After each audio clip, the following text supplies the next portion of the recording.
Step into the world of Founders Dinner. Stories of entrepreneurial wins, losses, and lessons. Where the essence of entrepreneurship is unraveled in its most authentic form. Stas Balanevsky serves as your guide on this journey of discovery and inspiration. In each episode, Stas brings together entrepreneurs from diverse backgrounds to share their stories. It's not just about their victories, but more about the resilience and adaptability they've shown in the face of adversity. These narratives are more than just stories. They are lessons in courage, determination, and the relentless pursuit of success.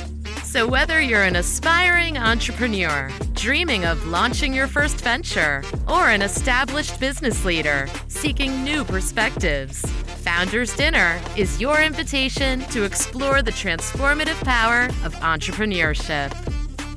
And now, without further ado, let's welcome the host of Founders Dinner, Stas Balanevsky. Welcome to the Founders Dinner podcast. I'm your host, Stas Balanevsky, and I have the pleasure of having Billy Lewis here as my guest today. Billy, how are you, sir? Excellent. Excellent. Awesome. So what I'd like to do is I'd like to start with your entrepreneurial journey, right? Give me the story of Billy. Where'd you start? Where are you now? Where are you headed? So I grew up in a family of serial entrepreneurs. My grandfather was an entrepreneur, not very successful, but he tried a bunch of stuff all the time. And right up until the moment he died, when he was 78, he was continually doing creative idea generating. My dad, on the other hand, was a serious entrepreneur, and his brother, my Uncle Mark, was also a serial entrepreneur. They did some things together. They did some things apart. But specifically, I grew up in my house, and my dad was the person that I admired and was my hero, especially from a business standpoint growing up.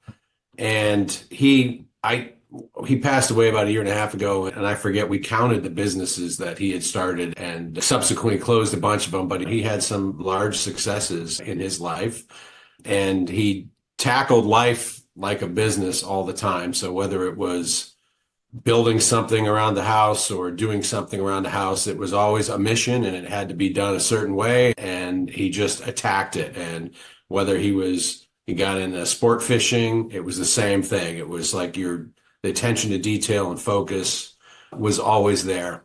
And on the business side, got out of the service in the late 50s, early 60s, and worked at a small metal fabricating plant. I want to say it's probably 20 employees.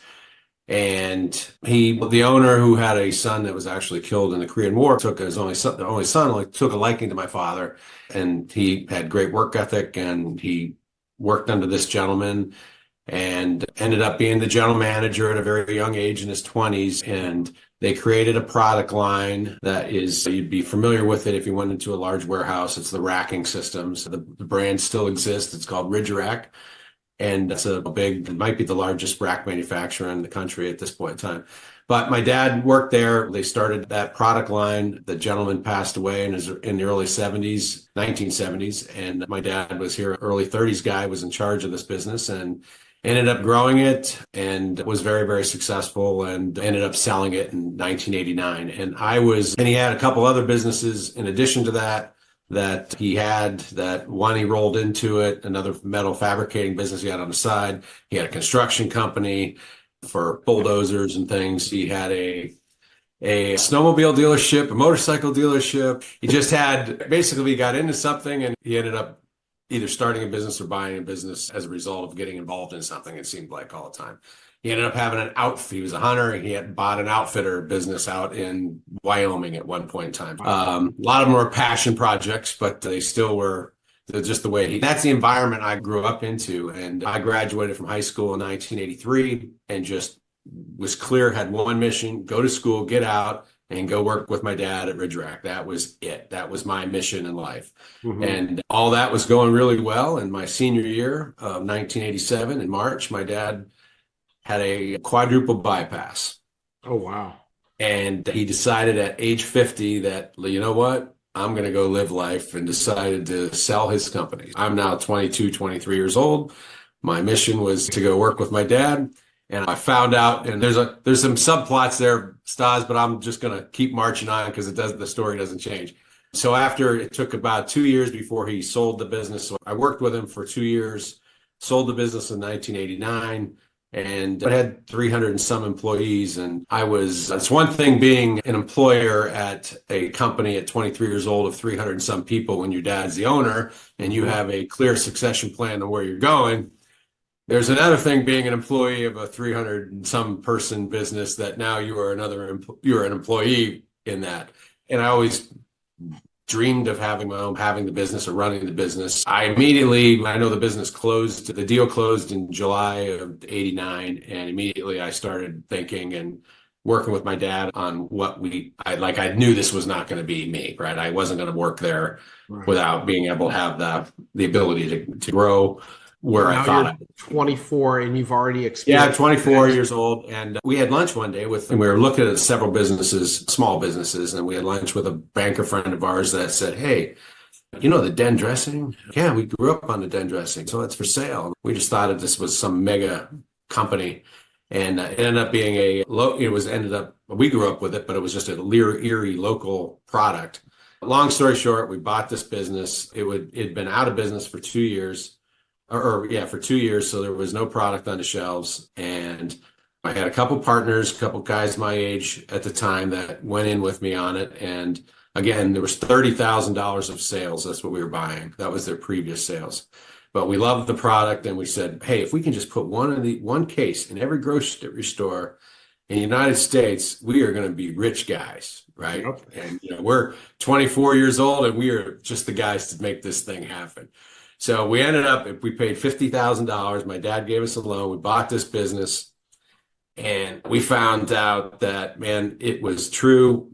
As soon as we reopened and put the product on the shelves in Erie, it just started taking off. But what we found is once you get 30 miles beyond Erie, nobody really cared and no store manager wanted to put the Den dressing on the shelves. We had to get innovative and we were not making any money and we didn't have any sales. And one of my partners left within 6 months and we started doing contract packaging, doing anything we could to put revenue in. We added some line extensions to the product, but it really didn't help us.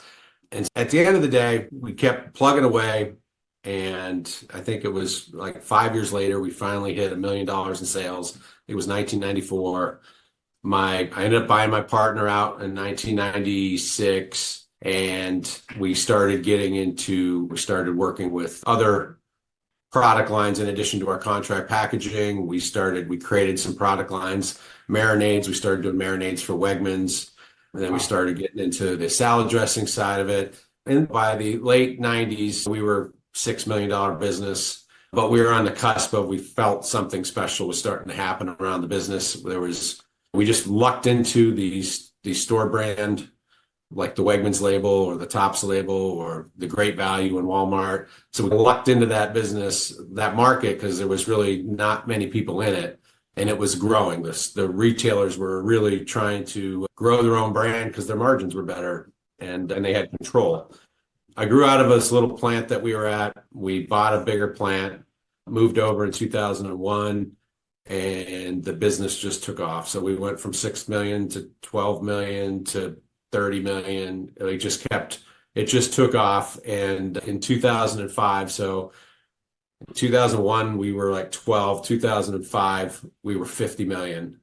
So it just shot up. And we had a lot of people that were attracted to the business from acquisition standpoint and made the decision to sell the business in 2005 to a private equity firm up in Canada. And I had a management agreement to stay on through the transition. I did. And then about 2 months into the process, their liquidity event was to go public on the Toronto Stock Exchange. So we started that process and we were the little new shiny object attached to the business. So I was part of that process of going through it. So it was real fun. It was education. Meanwhile, parallel to that, they started to negotiate with my biggest salad dressing competitor, which was a Canadian company, of trying to purchase that. They asked if I would stay on longer because my year was coming to a close after they went public. So they ended up getting that deal done, and I ended up staying on to do that transition and that integration to help with that. And next thing I know, I'm part of the management team with the company. And a year later, that business sold to Treehouse Foods in Chicago. And I went through that whole process because I was on the leadership team, the executive leadership team of the company, the selling company. And we were making during that point in time, we had an expansion going on at my old business in Pennsylvania that the new buyers asked me if I'd shepherd that project through, which was another year. So I did that and really enjoyed my experience with that company. And there were LBO, a lot of acquisition work that they did. In the meantime, they had bought a business in San Antonio. So they had asked, at this point in time, I'm 39 or 40, right? So it's not like I barely grown up. At retirement age when I sold the business. I was 39 when I sold the business. So I'm probably 40, 41 at the time. And they asked if I would go down and look at the salsa business for them and see if I would be interested in doing the integration on that. And so I went down and I said, I didn't have anything else to do. I'm 40 years old or 41 years old. So I ended up doing that and joining their leadership team, their senior leadership team as a senior vice president, running the condiments division and doing integration work in that space. And fast forward, I ended up staying there 9 years in the corporate world, had a blast, learned a lot. And I think we ended up doing 4 additional integrations. It was really a great experience for me. I got to 50 years old and I'm like, why am I doing this for somebody else again, right? So I wouldn't trade that corporate experience. It was fantastic, but it was time to move on. And I exited there when I guess that was by the time I was 51. So to do the math right now, Stiles, I'm 59. And towards the end is when we started our restaurant company, and we opened up a restaurant in our little town and never expected it to be more than a little passion project that we had in our little town for a nice place to eat and a watering hole for me. And we had a developer that came to us after the restaurant was open for a couple of years and really wanted the product, really wanted it to be in Erie at this other location. He wanted to put a space in. He liked what we were doing, or they did. And so we did that. And that kind of got the ball rolling. Now it went from a passion project to a business. I'm detecting a theme from your Pardon me? I said, I'm detecting a theme from your past of every project becomes a business. Yeah. So at the end of the day, I had a partner that was a controller CFO for me from the Treehouse days that also came over and to do this project with us. And our goal was to expand and scale. And we did. We ended up opening 6 restaurants in about 18 months. A couple of them where we bought and took over. 3 of them was that, and then we opened 2 new ones.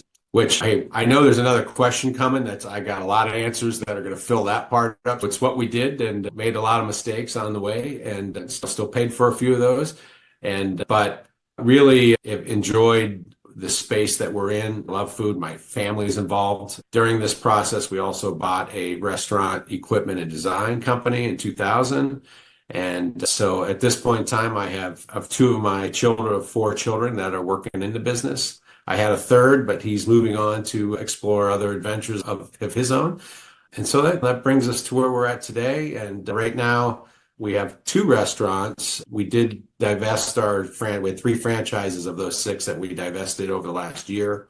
We had one of our other ones during COVID that went down and ended up having a flood, and we just closed. So we have in our Red Letter Hospitality, we have 2 current restaurants with 1 acquisition on the table right now, ready to hopefully get over the finish line in the next 4 to 6 months. And we have a new restaurant opening in Erie next year that's under construction at this point in time. And we have a signed LOI to put a restaurant in downtown Pittsburgh. So we've got a lot of growth happening on the Red Letter Hospitality front. And then HRI is a nice business that we acquired, the restaurant design that my other son runs, and it's really growing like a rocket ship at this point in time as well. Yeah. So far, we're back into the entrepreneurial after leaving the corporate world. Yeah, and that's my story up to date at this point in time. I love your story because I also have a couple of boys, and it's really cool to see your son taking the helm of the restaurant supply business. And you're standing on the shoulders of giants, and he's standing on your shoulders. So his view is even better, Yeah. right? And my daughter is the other one that's still involved with our business. And she was just promoted this week as the integrator of the Red Letter Hospitality. Fantastic. So I was in both seats and visionary and integrator. And so after a lot of work, we've officially made that announcement and transition. Yeah, it's real exciting. Wow. Congratulations to you to really be able to lean into the visionary 100% in that business. Yes, that's what I'm looking forward to. Well, and I'm looking forward to watching that rocket ship because I know when you're just a visionary, crazy good things happen. Yeah. That is an awesome story. And I love this, the generational. I too, my dad was an entrepreneur, and I know that one of my sons will be as well. I was just in New York this past weekend, and he's already talking about what's the venture and what do I do? And we talk a lot about lessons because much like you, I've smashed into the parking lot a couple times. So that's where I'd like to take our conversation. I'd like for you to go through the database of things that maybe didn't go as well as you thought they would, and maybe tell our listeners about a situation where you thought it was going to go one way and went another. And then I'd love to do a little postmortem, unpack your thought process, and figure out what the lesson was. There's a plentiful full of those, Saz. And I think you and I were kidding earlier today that you said I have some scars. And I think I mentioned I still got scars on my knees. I have some that are still bleeding because they're fresh, right? Because right. We're constantly making these missteps, and we're constantly hopefully learning from these lessons. Unfortunately, sometimes you do the same ones over and over again. But I guess before I maybe give you one situation, I did think through your question, and I think one thing for me, I think I can give some examples of some major missteps or failures that may or may not be helpful for somebody. But I think when I reflect back on my career, I think there's one of my heroes was Zig Ziglar. I don't know if you've ever listened to Zig. But, so I used to look back in the days when I was driving in a car a lot, doing sales for my salad dressing business before cell phones and stuff like that. I would have the cassette tapes and listen in. And one of the things that always struck me with Zig was he had this saying that said, you have to be before you can do, and you have to do before you can have. And at the end of the day, that's like the secret recipe of an entrepreneur, right? You got to figure out who you are, right? And who are you? You got to be, right? You got to stand for something. You got to be something. You've got to have character and drive, hard work. All that has to be in there. And then before you can get to the end, because you talk to younger people, and I was the same way. I said it in my opening. Boy, if I could put a case of salad dressing in every store, I'd be a rich guy, right? Yeah. And I think that's probably still the prevalent way that young people look at entrepreneurism. Minus a few gray hairs later, it's a little different, right? So it should be really mission driven in my view. And you always think about what you can do, you got to have, but I still go back. If I was counseling somebody that was considering being an entrepreneur, I would say I'd spend some time like, who are you? Who do you want to, what are you? You got to be, and then you got to do it. You got to put this stuff into action before you can ever get to where you think you want to get, whether that's a monetary gift or you're working in a nonprofit, whatever your have is. Mm-hmm. But that always struck with me with Zig. You got to be before you can do, and you got to do before you can have. So then let's, in true entrepreneurial spirit, let's take the plan that we had, let's ball it up and throw it over our shoulder and unpack this. Forget the mistakes. If this is fundamental advice that you would give to an entrepreneur, I think I'd rather talk about that. Yeah. And so I guess building on that, it's like when I think of I think there'd be a lot of people that heard my story. I'm 39. I created a business that was $50 million in sales. And when I sold it, and I had a liquidity event, and I was good, right? There's no secret there. The interesting thing, though, is why did I sell? Right. And I think this is the kind of the root of the be, do, and have thing. And I think I had too much pride. I think that was a huge weakness. It still probably is a huge weakness. Hopefully it's less today than it was 20 some years ago when that event happened.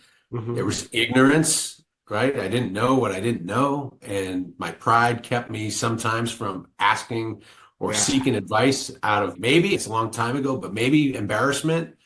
But the story still ended up being good, both for my family. I don't regret any decision I made. That business is still good, thriving in our community. It's when I left in 2015, 10 years after I sold it, and it was still I still ran it. I still was part of my portfolio. It was a $350 million business when I left. So in the 10 years when I sold it it went from 50 to 350 in 10 years. Quick 8x. And my understanding now, just based off of the chatter in town, it's over 400 million in sales now. So not to say that would have been if I would have kept, because we didn't have the resources that Treehouse did for acquisition and stuff. But at the end of the day, it was great. It was great for everybody involved. But I often do wonder if when I did have that 10-year corporate experience, I didn't learn everything, but like I did become less ignorant, right? I didn't know what I didn't know when I was an entrepreneur, but I knew a hell of a lot more after that corporate experience. That was a very valuable lesson. But I do think pride is one of the things that get us type A guys and girls that are entrepreneurials, that are always in for the kill. They always want the kill. They always want to keep going.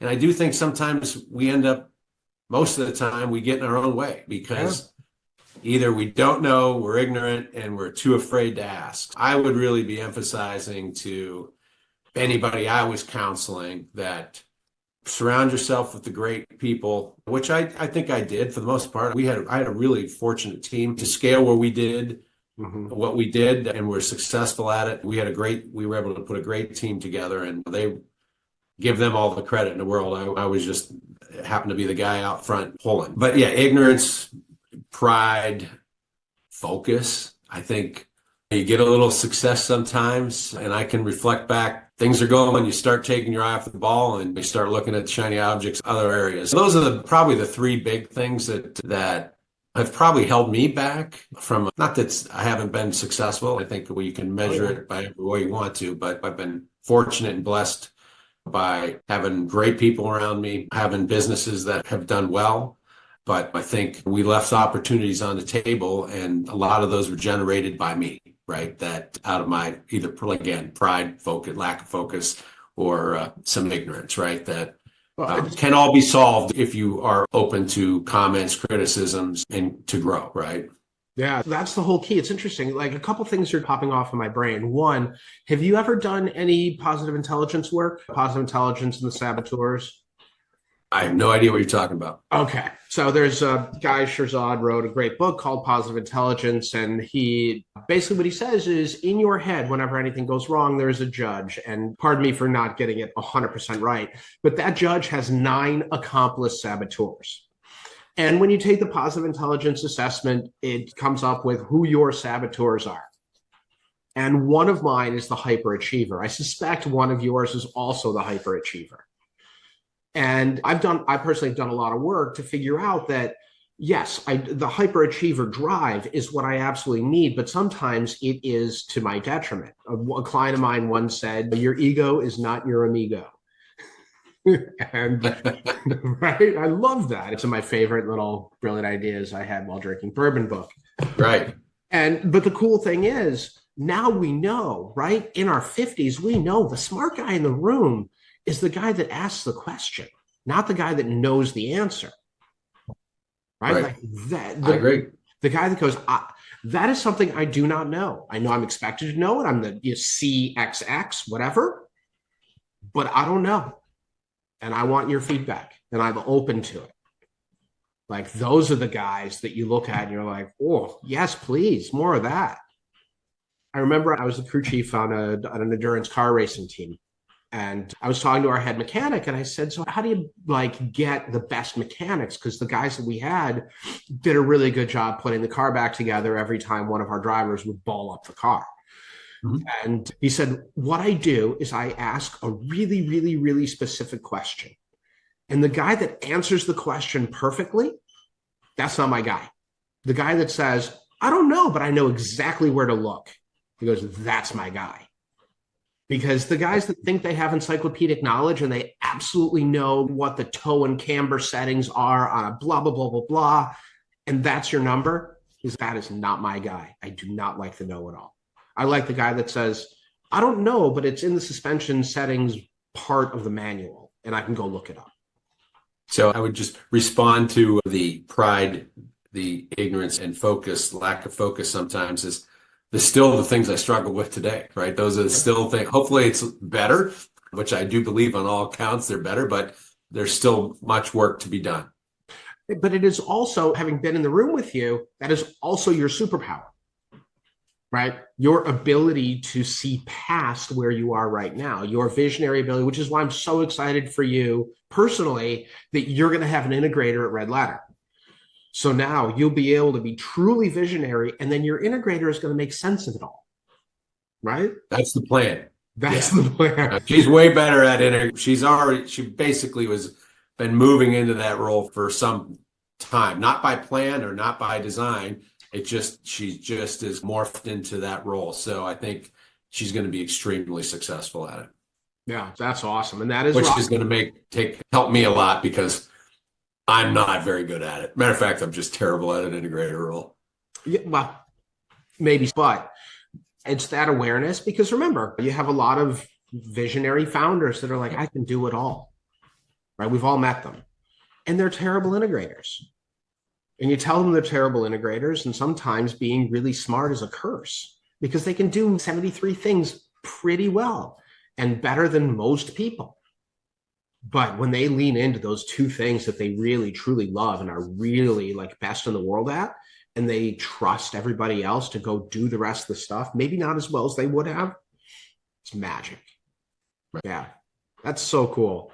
What a journey. And it's really cool for me. Just, I don't know your daughter, but I know your son pretty well. And I love watching his trajectory because he went through the corporate world as well to learn all of the blocking, tackling, and all of the corporate stuff that you need. But he did it the right way.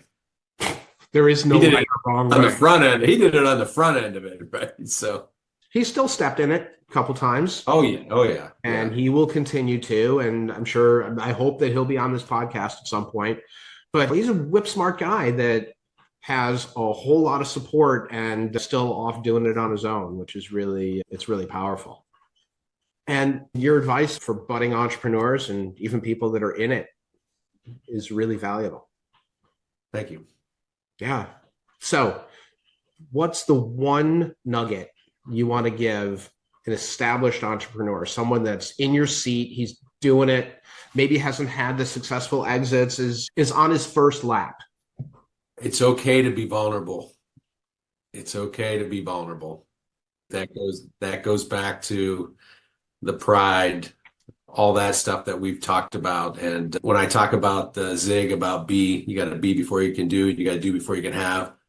I'm still working on the be, right? So I think it's be vulnerable, eyes wide open, keep adding tools to that tool belt for yourself, keep growing, and have faith. And I guess the other thing is you still got to outwork everybody. So you still got to both smartly and empower. So, amen, brother. You do have to outwork everybody. I was lucky enough to have a conversation with a kid that's going to be a rock star, and he took advice well. He applied it quickly, and I basically said, "You're going to have to grind." And he looked me dead in the eye and was like, "I'm ready." I'm like, "That's what we need." That's right. Yeah. He said, "I want a summer internship where I just want to grind on Excel." I'm like 40 hours a week. He's 80 hours a week. I'm like, "All right, kid. Yep, you got it. I'll get you that gig. No problem." So yeah, outwork everybody. I love it. Thank you so much for sharing this with us, Billy. It's awesome. I appreciate very humble to be asked, Stas. I really have a lot of respect for you, what you're doing and what you're building as your own successful entrepreneur yourself. So thanks. I was really pleased when you reached out. Awesome. Thank you very much. And with that, this concludes this week's episode of Founders Dinner Podcast. For those looking to connect with Billy, his contact details will be in the description. If you want to eat at one of his restaurants, we'll make sure to have links for every single one of those. If you end up in Erie and you want to bring me to dinner, give me a call. I'll be happy to go eat at one of his wonderful restaurants. And so this is Stas Balanevsky signing off, and I will see you all next week. That's a wrap on today's episode of Founders Dinner, stories of entrepreneurial wins, losses, and lessons. Once again, we've journeyed through the inspiring and challenging world of entrepreneurship with Stas Balanevsky, uncovering stories that illuminate the resilience and adaptability at the heart of success. Each narrative shared today is a testament to the unyielding spirit of our entrepreneurial guests, providing lessons in courage and determination. We hope these stories have not only entertained, but also inspired you. Whether you're taking the first steps in your entrepreneurial journey or are a seasoned leader in the business world, Founders Dinner is more than just a podcast. It's a community of learning, inspiration, and connection. Don't forget to subscribe to our podcast for more insightful episodes and join our vibrant LinkedIn community to continue the conversation, share experiences, and connect with like-minded entrepreneurs. Until next time, keep embracing the entrepreneurial journey. This is Stas Balanevsky, thanking you for being a part of the Founders Dinner family. See you at the next dinner.